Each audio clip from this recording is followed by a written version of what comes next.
கட்டி கணபதி ஹோமம் நீங்க பண்ணினாலும் புண்ணிய அர்ச்சனை பண்ணிட்டு போனாலும் சந்தோஷம்தான். அங்க இல்ல விஷயம் நல்லா தெரிஞ்சுங்க. நல்லா வாழ்ந்து பொழைச்சவங்க, பாவங்களே செய்யாதவங்க, புண்ணியத்தை மட்டுமே நிறைஞ்சு செஞ்சவங்க, ஊருக்கே சோறு போட்டவங்க, எத்தனையோ பேர்த்துக்கு ஆசீர்வாதம் பண்ணவங்க, இந்த மனசுல ஆத்மா சுத்தமா வாழ்ந்தவங்க, அதுல யாராவது ஒருத்தர் வந்து அந்த வீட்டுல பாதம் பட்டா புனிதமாகும். அதுக்கு பேருதான் புண்ணிய தானம் என்று பொருள். எப்படி? அருமை அருமைங்க. என்னங்கய்யா? ரொம்ப அருமை சார். புனிதமாகுங்கிறது கோயில் கட்டி கும்பாபிஷேகம் பண்றீங்க, அன்னைக்கு எல்லா ஐயர்களும் வந்து பூஜை பண்ணிட்டு வெளியே போயிருவாங்க. எதுக்கு ஆதீனத்தை கூட்டிட்டு வர்றாங்க? ஆதீனம் என்பது நல்லா தெரிஞ்சுக்கங்க, யார் வந்து நான்வெஜ் சாப்பிடாம அந்த ஆத்மா சுத்தமா அந்த உடம்பு வச்சிருக்காங்களோ அவங்க கோயிலுக்குள்ள போய் பாதம் பட்டால் அந்த கோயில் புனிதமாகும். அப்ப மற்றவங்க எல்லாம் நான்வெஜ் சாப்பிடுறதுனாலதான் இறப்பையில கர்ம வினை இருக்குது, கர்மம் இருக்குது.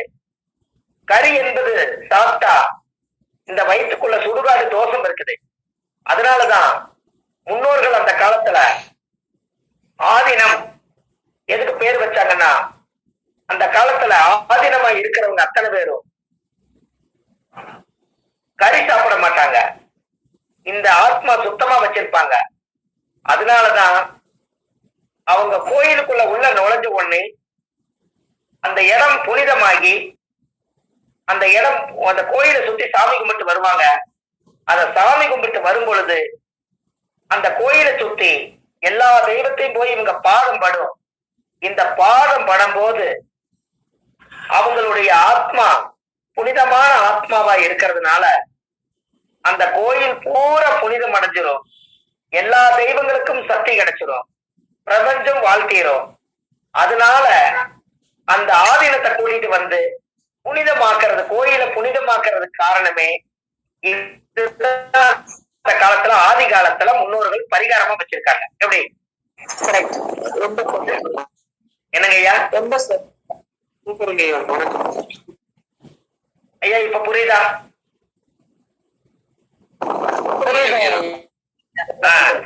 அப்ப ஒரு கோயில் கட்டி கும்பாபிஷேகம் பண்ணி தீர்த்த மூர்த்தின உடனே சாமிக்கு சக்தி வருவதில்லை. அந்த கோயிலுக்குள்ள ஆதீனம் வந்து பாரம்பரியமா தெய்வத்தை சுமந்து நமச்சிவாயா என்று போற்றி சொல்லி, நாராயணா என்று போற்றி சொல்லி, மந்திரத்தை லட்சக்கணக்கா உருவேற்றி வச்சு அந்த உடம்பு மெருகேறி அந்த ஆத்மா சித்தர்கள் வடிவத்துல உருவாகி அவங்க செருப்பு போடாம கழுத்துல எதுவுமே ஆடம்பரம் இல்லாம ஒரே ஒரு வேஷ்டியை கட்டிட்டு இந்த உலக மக்களுக்காக பிறப்பு வாங்கி ஆதீனம் என்று பட்டம் சுட்டுவங்க அத்தனை பேருமே அந்த கோயிலுக்குள்ள நுழைஞ்ச உடனே எல்லா தெய்வங்களுக்கும் புனிதம் கிடைச்சிடும். அதுக்கப்புறம் சக்தி கிடைச்சதுக்கு அப்புறம் மக்களுக்கு எல்லாம் பிரதிபலன் கிடைச்சிடும். இதுதான் புண்ணிய தானம் என்று பொருள். ரொம்ப சிறப்புங்க. அப்ப இனிமேல் உங்க வாழ்க்கையில என்ன பண்றீங்கன்னா, வாழ்க்கையில ஒரு முறை வீடு கட்ட போறீங்க, அது அரண்மனையா கட்டினாலும் சரி, சிம்பிளா கட்டினாலும் பரவாயில்ல, உங்க மனசாட்சிக்கு திருப்தியா ஒரு நல்ல நான்வெஜ் சாப்பிடாம கறிகள் சாப்பிடாம இந்த ஆத்மாவை சுத்தமா வச்சிருக்கிறவங்கள புண்ணிய அர்ச்சனைக்கு கூட்டிட்டு வந்து எல்லா வீட்டையும் சுத்தி பார்த்து அவங்க கையில ஒரு மஞ்சள் அரிசி வாங்கி அந்த வீட்டுல நீங்க ஒரு ஆசீர்வாத வீடு கட்டினவங்க புண்ணியர்ச்சனை பண்ணி மாலை கழுத்துமா வாங்குங்க.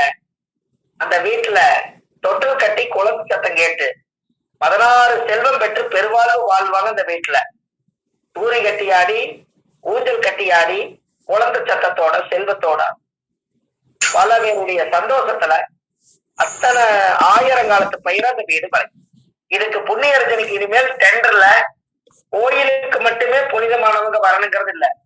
நம்ம வீடு ஒரு கோயில் தான், அந்த கோயிலுக்கும் இனிமேல் புனிதமானவங்களை கூட்டிட்டு வந்து கஷ்டப்பட்டு வீடு கட்டுறவங்க ஆசீர்வாதம் வாங்குங்க. அந்த புண்ணிய அர்ச்சனையே உங்களுக்கு அர்ச்சனையா போயிடும். ரொம்ப சிறப்பா இருப்பீங்க ஐயா. கரெக்டா? கரெக்டுங்க, கரெக்டுங்க. ரொம்ப சிறப்புங்க. ஐயா நன்றிங்க. ரொம்ப சிறப்பான ஒரு பரிகாரம் ஐயா, அற்புதம் ஐயா. இன்றைய வகுப்பு நம்ம இதோ நிறைவு செய்துக்கலாம் ஐயா. நிறைவு செஞ்சுக்கலாம் இல்லைங்க, நேரம் ஆயிடுச்சுங்க.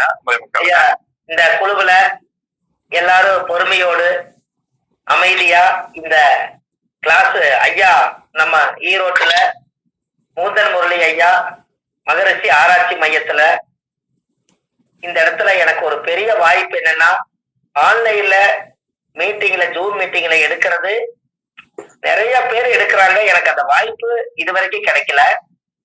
ஐயா தான் என்னை பத்தி என்ன தெரிஞ்சு ஏதோ ஒரு வழியில நம்மளுக்கு அவர் எடுத்தா நல்லா இருக்குன்னு அவருக்கு தோணுச்சு. நானும் ஐயா எனக்கு தெரிஞ்சது ஏதோ என்னோட அனுபவத்துல பட்டது சொல்றேன், எடுத்து பார்ப்போம் அப்படின்னு. இன்னைக்கு 2வது கிளாஸ் வந்துருச்சு. இதுல குழுவுல எத்தனையோ பேர் முகத்தை பார்க்க முடியாதவங்க, யாரு என்னன்னே தெரியாம இப்படி ஜோசியம் சொல்லி பார்க்காமலே நம்ம ஜோதிடத்துகளை அறிஞ்சு என்னைக்காவது ஒரு நாள் நம்ம மேடையில உங்களை பார்க்கும் போது ஒரு பூரிப்பு இருக்கணும். அதுக்கு யாரும் பேர் சொல்லாம 6 மாசம் நீங்க இப்படியே தான் இருக்கணும். எப்படிங்க ஐயா? இப்படியே இருக்கிறதுங்களா? 6 மாசம் அப்படியெல்லாம் இருக்கானே சார். இப்படியே பாக்குறேன். அதனால என்ன சார்? 6 மாசத்துக்கு அப்புறம் எல்லாருக்கும் வந்து ஐயாவை வந்து நம்ம உங்களெல்லாம் அறிமுகப்படுத்துவாங்க. அப்ப நீங்க எங்களுக்கு கிடைச்ச ஒரு பொக்கிஷம் இல்லையா? இந்த உலகத்துக்கு ஒரு நான் ஜோதிடரா இருந்து ஒரு 108 ஜோதிடர்கள் இந்த உலகத்துக்கு என்னுடைய கருத்தை தயார் பண்ணிட்டேன்னா, இந்த உலகத்துக்கு நான் விட்டுட்டு போகக்கூடிய சொத்தை நீங்க வாங்கிட்டீங்கல்ல, அது உங்க கையில கிடைக்க போகுது. அதுக்காக சொன்னேன். ரொம்ப சந்தோஷம் ஐயா. ரொம்ப ரொம்ப சந்தோஷம். அதுதான் அதுல வந்து நம்ம மூந்தன் முரளி ஐயாவுடைய குடும்பம் இன்னும் இப்படி ஒரு பொது சேவைகளை எடுத்து அவர் துணிஞ்சு எல்லா விஷயமும் செய்யறது எனக்கு ரொம்ப மகிழ்ச்சியா இருக்குது. இன்னமும் அவருக்கு ஆத்துமாத்துமா நிறைய பரிகாரங்களை அவருடைய கிளாஸ்லயே நிறைய சொல்லணும்னு நான் ரொம்ப ஆசை வச்சிருக்கேன். நல்லபடியா நடக்கணும். இது 2வது வெள்ளிக்கிழமை எனக்கு அந்த எண்ணம் வந்துருது. காலையில எப்பவுமே வணக்கம் போட மாட்டேன், வெள்ளிக்கிழமைன்னா ஐயாவுக்கு ஒரு வணக்கம் போட்டேன். அப்ப இன்னைக்கு கிளாஸ் தெரிஞ்சு கொஞ்சம் லிங்க் அனுப்புனாரு. ஓ, அப்ப ஐயாவும் தயாராயிட்டாரு, நானும் தயாராயிட்டேன், நீங்களும் தயாராகி வந்துட்டீங்க. கண்டிப்பா கண்டிப்பா. ஆமா, அது நீண்ட காலம் நல்லபடியா போகணும். இதுல எந்த ஒரு இதுவும் இல்ல. பாலாஜி என்ன பேச வர்றாரு? இருங்க பாலாஜி, மியூட்ல இருக்கு. நான் இல்ல, நான் கைப்பற்றுச்சு. வணக்கம் ஐயா. வணக்கம் வணக்கம் ஐயா, ரொம்ப சந்தோஷம். வணக்கம் ஐயா. நன்றி. ரொம்ப சந்தோஷம். நன்றிங்க. எல்லாம் நிறைவாகட்டும். வாழ்க வளமுடன். நன்றிங்க. நன்றி ஐயா. அடுத்த வாரம் எல்லாம் சந்திக்கிறேன் ஐயா. நன்றி ஐயா. வணக்கம். நன்றி குருஜி. வணக்கம் ஐயா. நன்றிங்க நன்றிங்க. நீங்க போயிட்டு வாங்க, உங்க வாழ்க்கை எப்படி இருக்குன்னு பாருங்க. காசி விஸ்வநாதர் கோயிலுக்கு இத்தனை நாளா மகாமகா கும்பகோணத்துல வந்து 9 நவகிரகம் தான் இருக்குதுன்னு அவங்களுக்கு தான் நல்ல மதிப்பு கொடுத்து போய் சாயம் போடுவாங்க. இந்த ரகசியம் யாருக்கும் தெரியாம போயிருச்சுங்களே.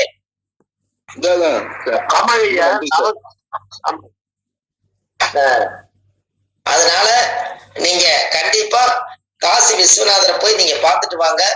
உங்க வாழ்க்கையில ஒரு மிகப்பெரிய ஒரு மாற்றம் உருவாயிரும். அதுக்கு அடுத்தது மிகப்பெரிய லெவல்ல உருவாயிருவீங்க. சரிங்களா? நன்றி சார். நன்றி. சரிங்க, ரொம்ப நன்றிங்க ஐயா. நன்றி சார். நன்றி சார். நன்றி சார். ஆமா, நன்றிங்க ஐயா. இரவு வணக்கம் ஐயா. ஐயா நன்றிங்க ஐயா. இரவு வணக்கம் ஐயா. நன்றிங்க ஐயா. நன்றிங்க ஐயா, ரொம்ப நன்றிங்க. புதிய தகவல்லாம் கிடைச்சது. நன்றிங்க ஐயா. நன்றிங்க. சரி, ரொம்ப நன்றிங்கம்மா. நல்லபடியா பாருங்க. அடுத்த வாரம் மீண்டும் உங்களை சந்திக்கிறேன். நன்றிமா, வணக்கம். நன்றிங்க ஐயா. நன்றிங்க ஐயா. அருமைங்க ஐயா. தேங்காய் பிரசன்னம் அப்படின்னு நீங்க வச்சுக்கீங்க. தேங்காய் பிரசன்னம் எப்படி இவர் பார்க்க போறாரு அப்படின்னு நினைப்பாங்க. அவங்க சக்தி உள்ளவங்களா இருந்தா நான்வெஜ் சாப்பிடாம குழந்தை பிறந்த வீடு, வயசு பத்து வீடு, இறந்த வீட்டுக்கெல்லாம் போகாம நீ நெய்ய நிரப்பி உன்ற குழந்தைங்க உண்மையா இருந்தா நீ வீட்டுல வச்சு கும்பிட்டுப்பான்னு சொல்லி மஞ்சள் தேய்ச்சு பொட்டுக்கங்கரை வச்சு கொடுத்துட்டு வருங்க. 48 நாள் நீ எதுக்கும் போகாம வா. குலதெய்விக்கு டெய்லி தெய்வம் தாமி உன்ற தெய்வம் வீட்டுக்கு வந்து சொல்லுங்க. மறுபடியும் அந்த 48 நாள் கிளம்பிச்ச தேங்காய் கொண்டு வந்தாங்கன்னா நீங்களும் குளிச்சுட்டு சூரிய நமஸ்காரம் பண்ணி உங்களுக்கு தகுந்த மாதிரி அந்த தேங்காயை உடையுங்க.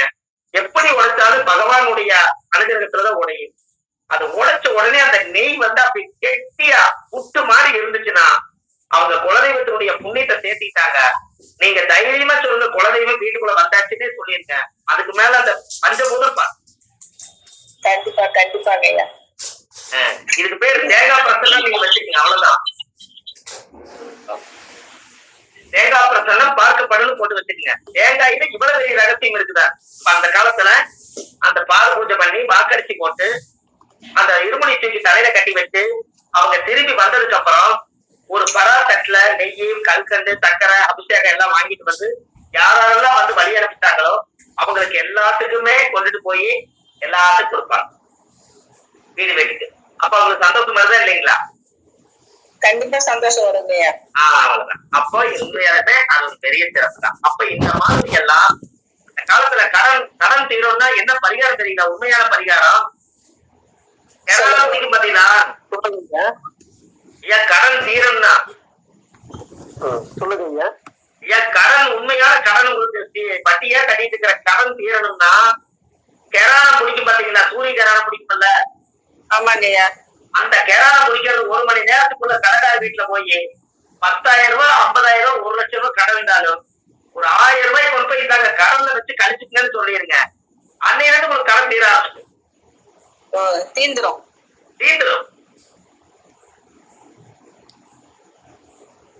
சரிங்க. உங்களுக்கு புரியல? புரியுதுங்க ஐயா, எனக்கு புரியுது.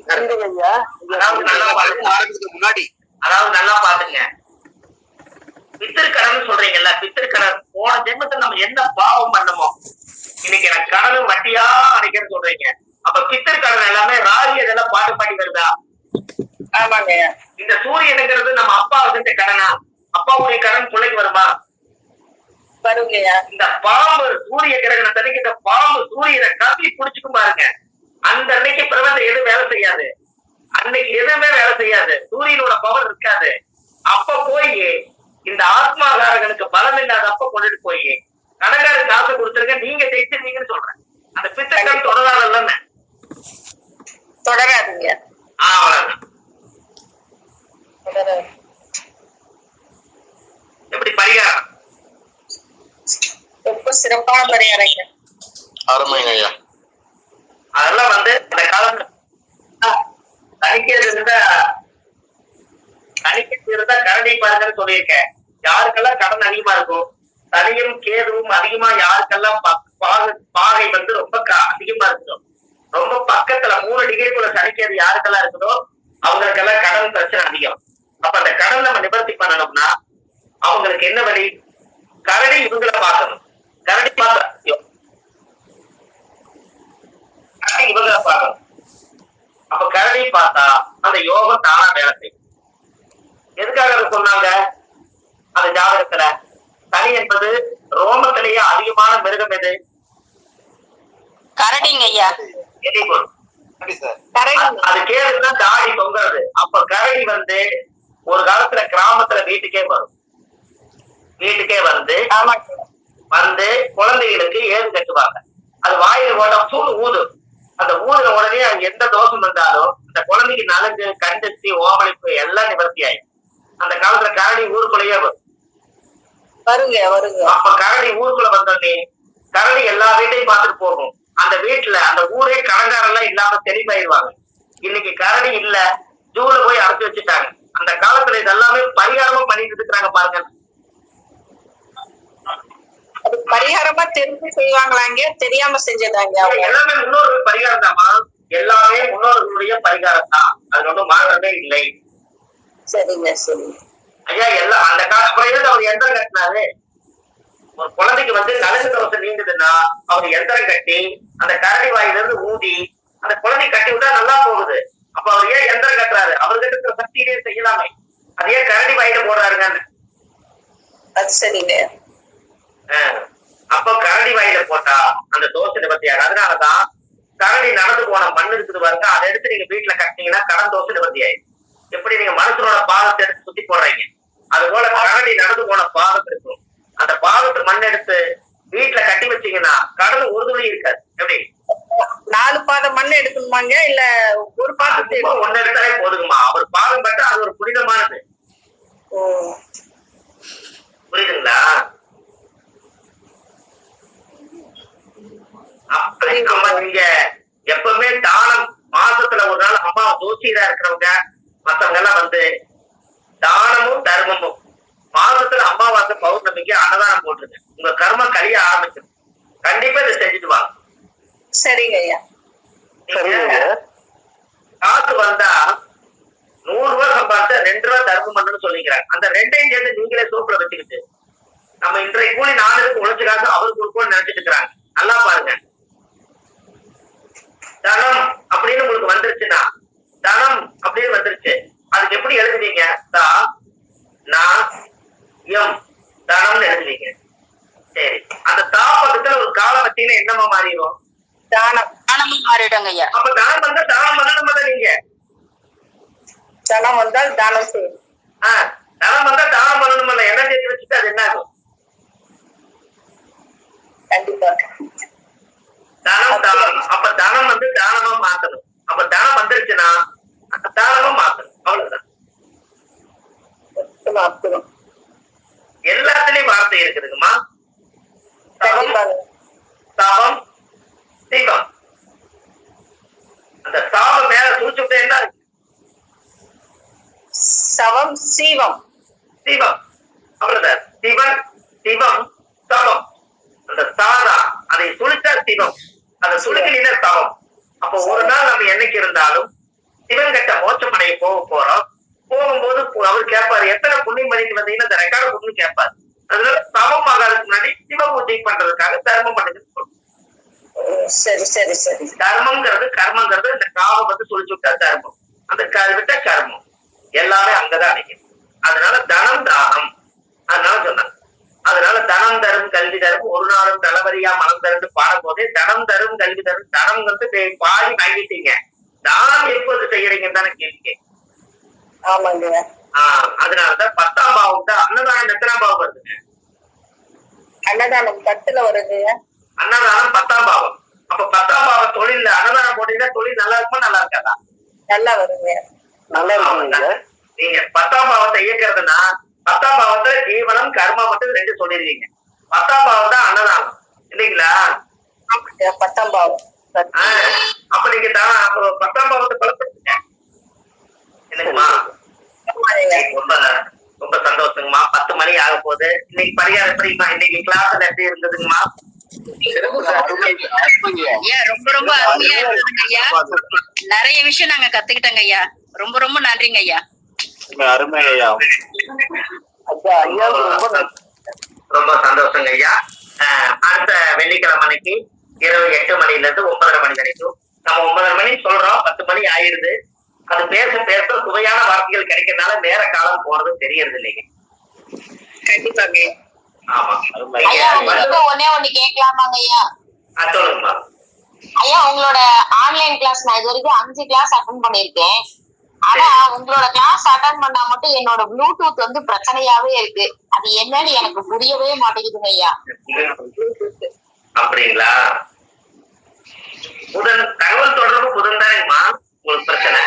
ஆமாங்க ஐயா. சரிங்கம்மா. புதன் எங்க இருக்குதுங்க? புதன் வந்து துலாத்துல இருக்குங்க ஐயா. சுவாமி நட்சத்திரம் லக்னத்துக்கு. ராகு புதன். நீங்க இன்னொரு பண்ணுங்கம்மா. நீங்க ப்ளூடூத் வாங்கி திருவாதிரை சுவாதி சதய நட்சத்திரத்தன்னைக்கு வேற ஒருத்தருக்கு நீங்க தானம் பண்ணுங்க. இந்த கர்மா முதல் போகட்டும், அதுக்கப்புறம் நீ வாங்கி மறுபடியும் ஒரு போட்டு. சரிங்க ஐயா. ஓகேங்க ஐயா. கண்டிப்பா செய்யறேன். பிரச்சனை வந்து நம்மளே வச்சுக்கிறதுனாலதான். நம்ம ஒரு தானம் கொடுத்துட்டா, நானே ஒரு குழந்தைக்கு மெமரி லாஸ் ஆயிடுச்சு, மெமரி லாஸ் ஆயிடுச்சுனாங்க. செல்போன்ல 32 GB மெமரியை கழட்டி அது இருக்கிறது எல்லாத்தையுமே கொண்டு போய் ஒருத்தருக்கு தானமா கொடுங்க எல்லாத்தையும் சேவ் பண்ணி வச்சுட்டு ஒரு 32 GB இன்னொருத்தர் கொடுத்துட்டாங்க. புது மெமரி வந்து போட்டாங்க. இதுக்கப்புறம் அந்த குழந்தைக்கு வந்து தைரியமா 6 மாசம் எனக்கு பிரச்சனை இல்லைங்க, நல்லா படிப்புங்கிறது செல்போன்ல வேலை முடிச்சு. நன்றிங்க ஐயா. 5 புதன் தானே? 5 புதன் தானே? செய்வேன் சார். உங்களுக்கு அர்த்தநாரீஸ்வரர் கோயில் இருக்கிற ரகசியத்தை சொல்லி கொடுத்துட்டேன் உங்களுக்கு. இன்னைக்கு சொல்லிட்டீங்க. ஆமாங்க ஐயா சொல்லி கொடுத்துட்டீங்க. 8 கிளி இருக்கும் மேல, 8 கிளி தரகலா பார்த்திருக்கோம். அதுக்குள்ள 10 போன வில்வ இலை மேல கொட்டினாங்கன்னா அந்த ரவுண்ட சுத்தி விட்டாங்கன்னா அந்த சுத்தம் போது ஒரு ஏர் வரும். அந்த ஏர் போய் மேல் சுரங்கம் ஒண்ணு இருக்குது, அதுக்குள்ள போய் கரெக்டா அர்த்தநாரீஸ்வரருடைய தலை மேல அந்த வில்வ அர்ச்சனை பெருகும். இது 12 வருஷத்துக்கு நடத்துவாங்க. மிஸ் பண்ணாம ஒரு நாள் பாத்துவாங்க. ஐயா அந்த ராகு திசை புத்தி அந்தரம் நடக்கும்போது 1.5 மணி நேரம் ராகு காலம் ஐயா இல்ல எந்த காலங்க ஐயா? 1.5 மணி நேரம் ராகு காலம் நடக்கிறதுனாலதான் நீங்க சதய நட்சத்திர கோயில் என்னைக்குமே 1.5 மணி நேரம் கோயில் இருக்கணும். யாருமே எப்பவுமே காளகஸ்தி, திருநாகேஸ்வரம், திருப்பாம்புரம், இந்த மாதிரி அர்த்தநாரீஸ்வரர் கோயில் இதெல்லாமே ராகு காலம் எத்தனை மணி நேரமா? 1.5 மணி நேரம். 1.5 மணி நேரம் நீங்க அந்த காலத்துல இருக்கணும். 1.5 மணி நேரம் வேலை செய்யும். ராகு காலத்துல அந்த கோயில் இருக்கணுமா ஐயா? ராகு காலத்துல இருந்தா நல்லதானுங்கம்மா. ஏன்னா ஒண்ணு சேர்ந்துக்குமில்ல. ஏன்னா ஒண்ணு சேர்ந்துருமில்லங்க. பாம்பின் கால் பாம்பறியும். பாம்பு கால் இல்லைங்கிறது நமக்கு தெரியாது, இன்னொரு அது எப்படி போகுதுன்னு தெரியாது. ஆனா பாம்பு கால் இல்லைங்கிறது இன்னொரு பாம்புக்கு தெரியுமில்லங்க. கண்டிப்பாங்க. ஆமா, அதனால உங்களுக்கு ரொம்ப சந்தோஷங்க ஐயா. அடுத்த பதிவுல உங்களுக்கு நான் சந்திக்கிறேன்.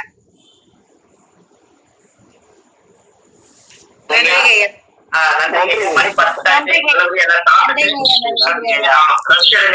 நான் திரும்ப உங்களுக்கு அடுத்த பதிவுல உங்களை சந்திக்கிறேன். நன்றிங்க ஐயா. இந்த குப்பமேனி தாய அம்மிக்கல் மேல போடலாமா? அதுக்கு போடலாங்க, அதுக்கு போடலாம். அந்த நட்சத்திரக்காரர் தான் போடணுங்கிறது கிடையாது. சரிங்க ஐயா, அதுக்கு நீங்க போடுங்க. உங்களுக்கு வந்து அதுக்கு ஆயிரி நட்சத்திரத்துல பிறந்திருக்கிறவங்க குப்பமேனி தலையிலிருந்து ஒரு வேறு, அந்த வேறு தோண்டி வரும். அதை எடுத்து அந்த வேறு முறியாம ஃபுல்லா ஆழமா தோண்டி அழுங்காம அதை எடுத்து அந்த வேற எல்லாத்தையும் சுருட்டி ஒரு சின்ன எந்திரத்துல போட்டு நீங்க இடுப்புல கட்டிட்டா ஆயிரி நட்சத்திரத்தினுடைய மூலிகை கூடவே உங்களோட வரும். உங்களுக்கு நல்லது நடக்கும்.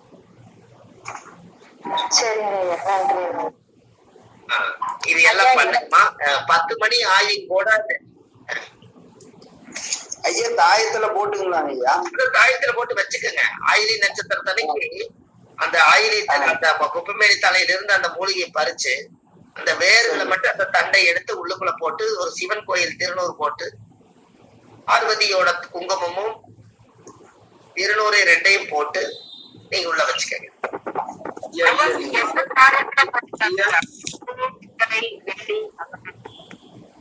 அம்மா அது உங்களுக்கு குளிக்கல தானே போடுறீங்க, அது எந்திரத்துல போட்டுக்கலாமே.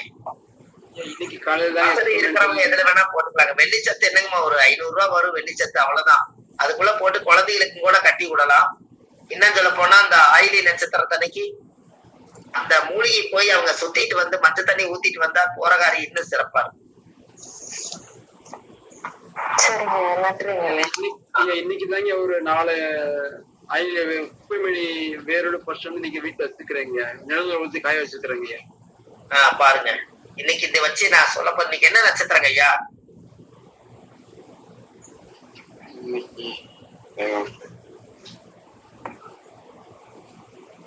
இன்னைக்கு மிருகசிரிஷ ஐயா. இன்னைக்கு வந்து மிருகசீரிஷ நட்சத்திரம். நேற்றுக்கு ரோகிணி நட்சத்திரம் முடிஞ்சு மிருகசீரிஷ நட்சத்திரம். இன்னைக்கு மிருகசீரிஷ நட்சத்திரம் முடிக்கும் போது மிருகசீரிஷ நட்சத்திரத்துக்கு அதிபதி செவ்வாய். செவ்வாய் என்பது பூமிகாரகன்.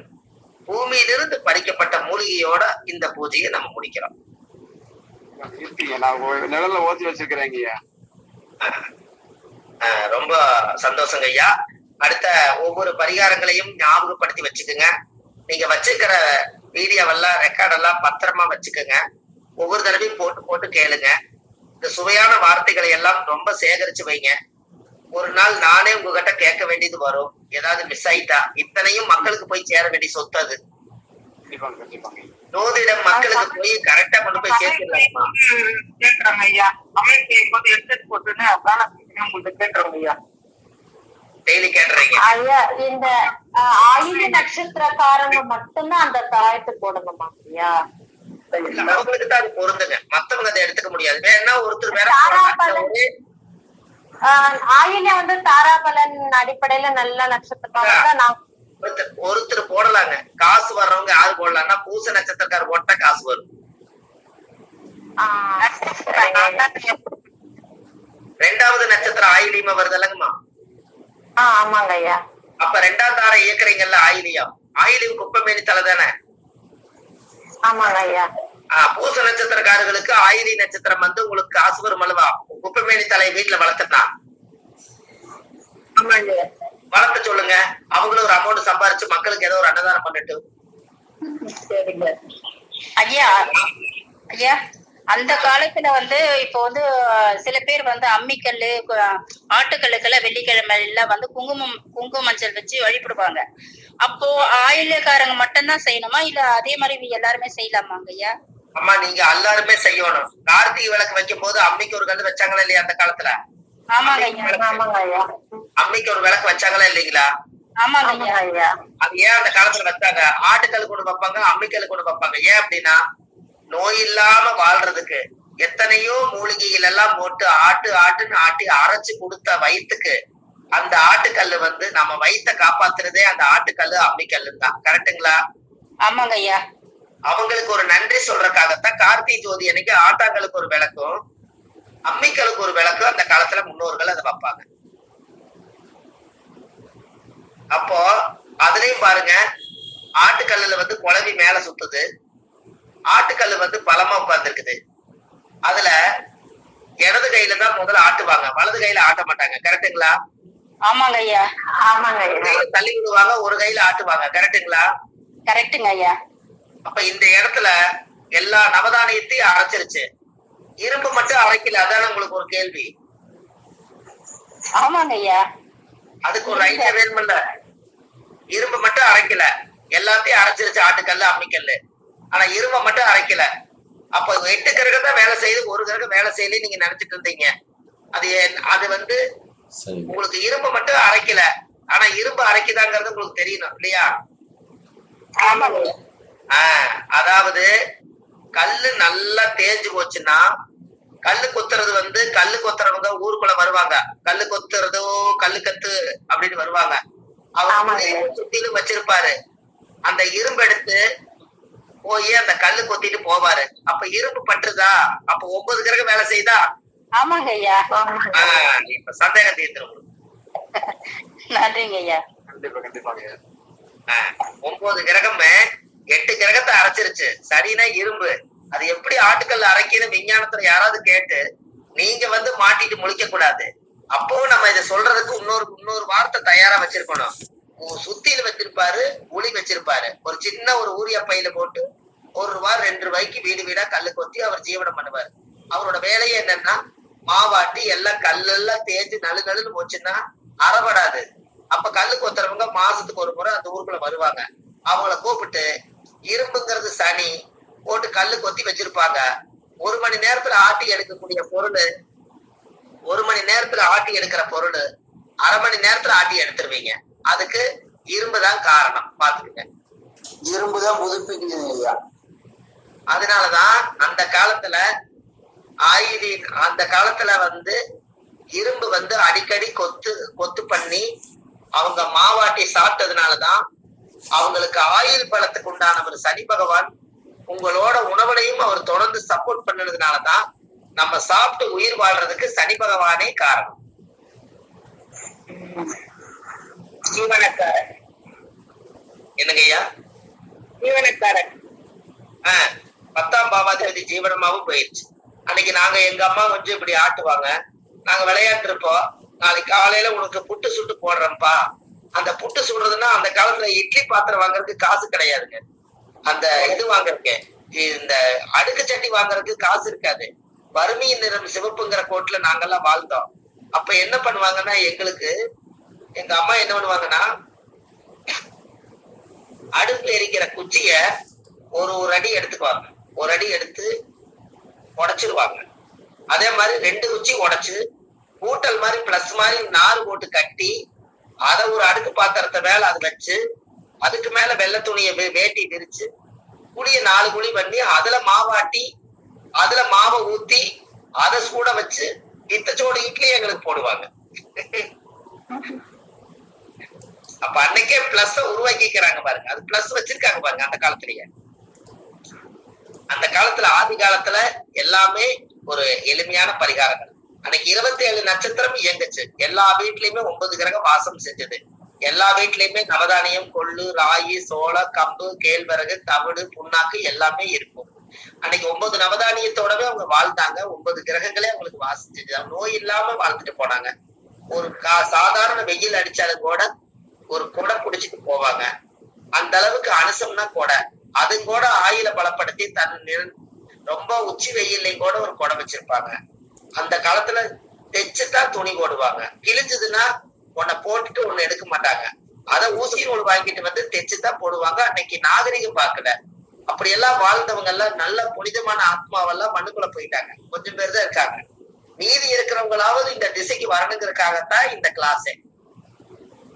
சந்தோஷம். பாருங்க, நம்மளால முடிஞ்சது ஏதாவது ஒண்ணு செய்யணும். கரெக்டுங்களா? கண்டிப்பாங்க செய்யுங்க. கண்டிப்பாங்க. ரொம்ப சந்தோஷங்கம்மா. 9 மணி 9:30க்கு ஆரம்பிக்கிறது 1 மணி நேரம் 10:30 ஆயிருச்சுங்கம்மா. நீங்க எல்லாம் வந்து உங்களுக்கு எல்லாம் பசிக்கும். இன்னும் நீங்க சாப்பிடாம இருக்கிறீங்க. நான் வேற உங்களுக்கு ஜோசி சொல்லிட்டே இருக்கிறேன். ஐயா உங்களுக்கு தான் டைம் போனதே தெரியலங்க. 1.5 மணி நேரம் 2.5 மணி நேரம். ஆமா, ஒரு படத்துக்கு டிக்கெட் வாங்கி படம் முடிச்சு வெளியே வந்திருப்பாங்க. ஆமா, சரி, ரொம்ப சந்தோஷங்கம்மா. மணி 10:30 ஆச்சு. நீங்க எல்லாருமே நல்லபடியா சாப்பிட்டு ரெஸ்ட் எடுங்க.